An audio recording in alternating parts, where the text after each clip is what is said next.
ಕೋಲಾರ ಕರ್ನಾಟಕ ದಲಿತ ಕ್ರಿಯೆ ಸಮಿತಿ ದಲಿತ ಸಂಘಟನೆ ಸಂಚಾಲಕ ಚಲಪತಿ ಅವರು ಸುದ್ದಿಗೋಷ್ಠಿಯಲ್ಲಿ ಮಾತನಾಡಿ 25 ವರ್ಷಗಳ ಹಿಂದೆ ರಾಜ್ಯ ಸರ್ಕಾರದಿಂದ ಅಂಬೇಡ್ಕರ್ ಪ್ರಶಸ್ತಿ ಪಡೆದ ಡಾ ಎಂ ಚಂದ್ರಶೇಖರ್ ಡಿ.ಲಿಟ್ ಅವರನ್ನು ಕರ್ನಾಟಕ ದಲಿತ ಕ್ರಿಯಾ ಸಮಿತಿ ವತಿಯಿಂದ ಜೂನ್ 17ರಂದು ಕೋಲಾರದ ಚೆನ್ನಯ್ಯ ರಂಗಮಂದಿರದಲ್ಲಿ ದಲಿತ ಸಂಘಟನೆಗಳ ಸಂಯುಕ್ತ ರಂಗ ಹಾಗೂ ವಿವಿಧ ಸಂಘಟನೆಗಳಿಂದ ಅಭಿನಂದನಾ ಸಮಾರಂಭ ಏರ್ಪಡಿಸಲಾಗಿದೆ ಎಂದು ದಲಿತ ಕ್ರಿಯಾ ಸಮಿತಿಯ ರಾಜ್ಯ ಸಂಘಟನಾ ಸಂಚಾಲಕರಾದ ಚಲಪತಿ ಪತ್ರಿಕಾಗೋಷ್ಠಿಯಲ್ಲಿ ತಿಳಿಸಿದರು.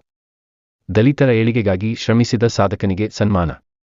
60ರ ದಶಕದಲ್ಲಿ ದಲಿತ ಕ್ರಿಯಾ ಸಮಿತಿ ಸ್ಥಾಪನೆ ಮಾಡಿ ದಲಿತ ಸಮುದಾಯಗಳ ಏಳಿಗೆಗಾಗಿ ಅವಿರತವಾಗಿ ಶ್ರಮಿಸಿದ ಧೀಮಂತ ನಾಯಕ ಹಾಗೂ ಅನೇಕ ರಾಷ್ಟ್ರ ಮತ್ತು ಅಂತಾರಾಷ್ಟ್ರೀಯ ಮಟ್ಟದಲ್ಲಿ ಪ್ರಶಸ್ತಿಗಳನ್ನು ಪಡೆದ ಡಾ ಎಂ. ಚಂದ್ರಶೇಖರ್ ರವರನ್ನು ಜೂನ್ 7ರಂದು ಕೋಲಾರದ ಡಿ. ಚೆನ್ನಯ್ಯ ರಂಗಮಂದಿರದಲ್ಲಿ ಸನ್ಮಾನ ಕಾರ್ಯಕ್ರಮ ಹಮ್ಮಿಕೊಳ್ಳಲಾಗಿದೆ ಎಂದು ತಾಲೂಕು ಸಂಚಾಲ ಮುನಿ ಕೃಷ್ಣಪ್ಪ ತಿಳಿಸಿದರು.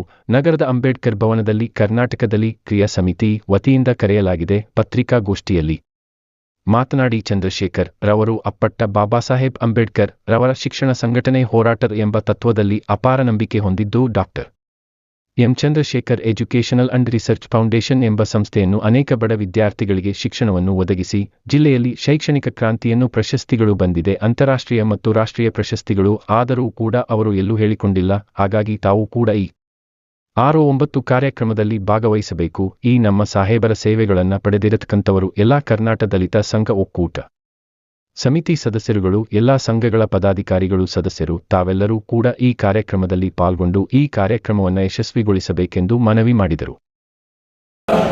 ಅದರ ಒಂದು ಸೌಲಭ್ಯಕ್ಕಾಗಿ ಮತ್ತು ಅವರ ಒಟ್ಟು ಸಮಾಜ ಸೇವೆ ಮತ್ತು ಶಿಕ್ಷಣ ಕ್ಷೇತ್ರದಲ್ಲಿ ಅವರು ಮಾಡಿರುವ ಸೇವೆಯನ್ನು ಪರಿಗಣಿಸಿ ಕೋಲಾರ ಜಿಲ್ಲೆಯ ಡಿ. ಚೆನ್ನಯ್ಯ ರಂಗಮಂದಿರದಲ್ಲಿ ಒಂದು ಬೃಹತ್ತಾದ ಒಂದು ಸನ್ಮಾನ ಸಮಾರಂಭವನ್ನು ಏರ್ಪಡಿಸಿದ್ದೇವೆ.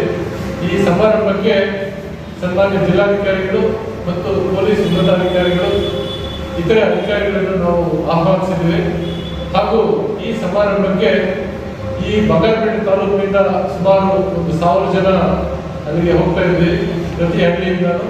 ಅದೇ ರೀತಿ ಬೇರೆ ಬೇರೆ ತಾಲೂಕಿಂದಲೂ ಅಲ್ಲಿಗೆ ಜನ ಸೇರಿ ಆ ದಿನ ಒಂದು ಅವರ ಜೀವನದಲ್ಲಿ ಮಾಡಿರುವ ಸಾಧನೆಯನ್ನ ಸವಿ ನೆನಪನ್ನ ಆಚರಣೆ ಮಾಡಬೇಕು ಅಂತ ಎಲ್ಲ ತೀರ್ಮಾನ ಮಾಡಿರೋದ್ರಿಂದ ಈ ವಿಷಯವನ್ನು ನಾವು ಪತ್ರಿಕೆಯಲ್ಲಿ ಪ್ರಕಟಿಸಬೇಕು ಅಂತ ನಮ್ಮಲ್ಲಿ ಕೇಳ್ಕೊಳ್ತೇವೆ.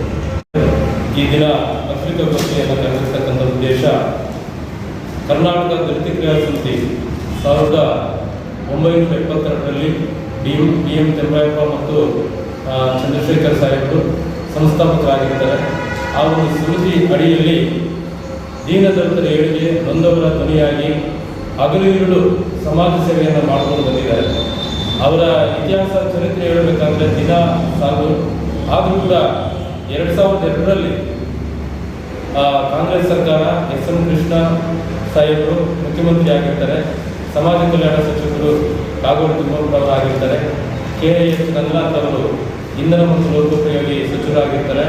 ಅಂದಿನ ಮೈಸೂರು ಸಂಸದರು ಶ್ರೀನಿವಾಸ ಪ್ರಸಾದರವರು, ಕೆ.ಎಚ್. ಮುನಿಯಪ್ಪನವರು ಕೋಲಾರ ಅಂದಿನ ಎಂ.ಪಿ. ಸಾಹೇಬರು. ಅವರ ಸಮ್ಮುಖದಲ್ಲಿ ವಿಧಾನಸೌಧದಲ್ಲಿ 2002 ಏಪ್ರಿಲ್ 14ರಂದು ಡಾಕ್ಟರ್ ಬಿ.ಆರ್. ಅಂಬೇಡ್ಕರ್ ಪ್ರಶಸ್ತಿಯನ್ನು ಅವರಿಗೆ ಸಮರ್ಪಣೆ ಮಾಡ್ತಾರೆ. ಕೋಲಾರ ಜಿಲ್ಲೆಗೆ ಮೊದಲ ಬಾರಿ ಅವರಿಗೆ ಈ ಪ್ರಶಸ್ತಿ ಬಂದಿರತಕ್ಕಂಥದ್ದು.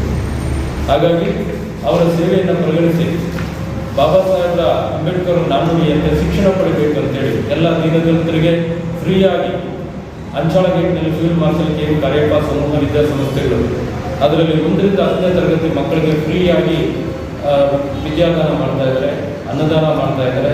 ಅದ್ರ ಜೊತೆಯಾಗಿ Kuvempu PU college, doctor MCS degree college, D pharma, B pharma, ಹಾಗೆ ನರ್ಸಿಂಗ್ ಕಾಲೇಜುಗಳು, ಇನ್ನಿತರ ಸಂಘ ಸಂಸ್ಥೆಗಳನ್ನು ಹುಟ್ಟಾಗಿ ಸಮಾಜ ಸೇವೆಯನ್ನು ಮಾಡ್ತಾ ಇದ್ದಾರೆ. ನಾವು ಕರ್ನಾಟಕ ದಲಿತ ಕ್ರಿಯಾ ಸಮಿತಿ ಜಿಲ್ಲಾ ಪದಾಧಿಕಾರಿಗಳು, ಸದಸ್ಯರು, ಕೋಲಾರ ಸಂಯುಕ್ತ ರಂಗ, ಸಂಘ ಸಂಸ್ಥೆಗಳ ಸಂಯುಕ್ತ ರಂಗ ಎಲ್ಲರೂ ನಾವು ಸೇರಿ ಸಾಹೇಬರ ಒಂದು ಸೇವೆಯನ್ನು ಪರಿಗಣಿಸಿ ಡಾಕ್ಟರ್ ಬಿ.ಆರ್. ಅಂಬೇಡ್ಕರ್ ಅವರ ಪ್ರಶಸ್ತಿ ಬಂದು 25 ವರ್ಷ ಆಗಿದೆ. ಹಾಗಾಗಿ ಈ ಒಂದು ಸನ್ಮಾನ ಸಮಾರಂಭವನ್ನು ಇಟ್ಕೊಂಡಿದ್ದೀವಿ ಅಂತ ಹೇಳಿದ್ರೆ ನನಗೆ ಇವೆಲ್ಲ ಬೇಡಪ್ಪ ಅಂತ ಹೇಳಿದ್ರು. ಆದರೂ ಕೂಡ ನಾವು ಅವರ ಮನವೊಲಿಸಿ 17/6/2026 ಬುಧವಾರ ಬೆಳಗ್ಗೆ 10:30 ಗಂಟೆಗೆ ಟಿ. ಚೆನ್ನಯ್ಯ ರಂಗಮಂದಿರದಲ್ಲಿ ನಮ್ಮ ಡಾಕ್ಟರ್ ಎಂ. ಚಂದ್ರಶೇಖರ್ ಸಾಹೇಬರಿಗೆ ಒಂದು ಬೆಳ್ಳಿ ಮಹೋತ್ಸವ ಅಭಿನಂದನಾ ಸಮಾರಂಭವನ್ನು ಇಟ್ಕೊಂಡಿದ್ದೀವಿ. ಬಂಗಾರಪೇಟೆ ತಾಲೂಕಿನಿಂದ ಸುಮಾರು 1,000 ಜನ ಮೇಲೆ ಬರಲಿಕ್ಕೆ ಎಲ್ಲ ವ್ಯವಸ್ಥೆಗಳನ್ನು ಮಾಡಿಕೊಂಡಿದ್ದೀವಿ. ಇನ್ನು ಭಗವಂತ ಬಾಬಾ ಸಾಹೇಬರ ಆಶೀರ್ವಾದ, ಬುದ್ಧ ಬಸವಣ್ಣವರ ಆಶೀರ್ವಾದ ಇದ್ದು ಅವರು ಇನ್ನೂ ಈ ಸಮಾಜ ಸೇವೆಯನ್ನು ಮಾಡಲಿ ಎಂಬುದಾಗಿ ನಾವು ಪ್ರಾರ್ಥನೆ ಮಾಡ್ತಾ ಇದ್ದೀವಿ. ಜೊತೆಗೆ ಅವರಿಗೆ 70-80 ಪ್ರಶಸ್ತಿಗಳು ಬಂದಿದೆ, ಅಂತಾರಾಷ್ಟ್ರೀಯ ಮತ್ತು ರಾಷ್ಟ್ರೀಯ ಪ್ರಶಸ್ತಿಗಳು. ಆದರೂ ಕೂಡ ಅವರು ಎಲ್ಲೂ ಹೇಳ್ಕೊಂಡಿಲ್ಲ. ಹಾಗಾಗಿ ತಾವು ಕೂಡ ಈ ಕಾರ್ಯಕ್ರಮದಲ್ಲಿ ಭಾಗವಹಿಸಬೇಕು. ಈ ನಮ್ಮ ಸಾಹೇಬರ ಸೇವೆಗಳನ್ನು ಪಡೆದಿರ್ತಕ್ಕಂಥವ್ರು ಎಲ್ಲ ಕರ್ನಾಟಕ ದಲಿತ ಕ್ರಿಯಾ ಸಮಿತಿ ಸದಸ್ಯರುಗಳು, ಎಲ್ಲ ಸಂಘ ಸಂಸ್ಥೆದ ಪದಾಧಿಕಾರಿಗಳು, ಸದಸ್ಯರು ತಾವೆಲ್ಲರೂ ಕೂಡ ಈ ಕಾರ್ಯಕ್ರಮದಲ್ಲಿ ಪಾಲ್ಗೊಂಡು ಈ ಕಾರ್ಯಕ್ರಮವನ್ನು ಯಶಸ್ವಿಗೊಳಿಸಬೇಕಂತೇಳಿ ತಮ್ಮಲ್ಲಿ ಕೋರ್ತಾ ಇದ್ದೀವಿ.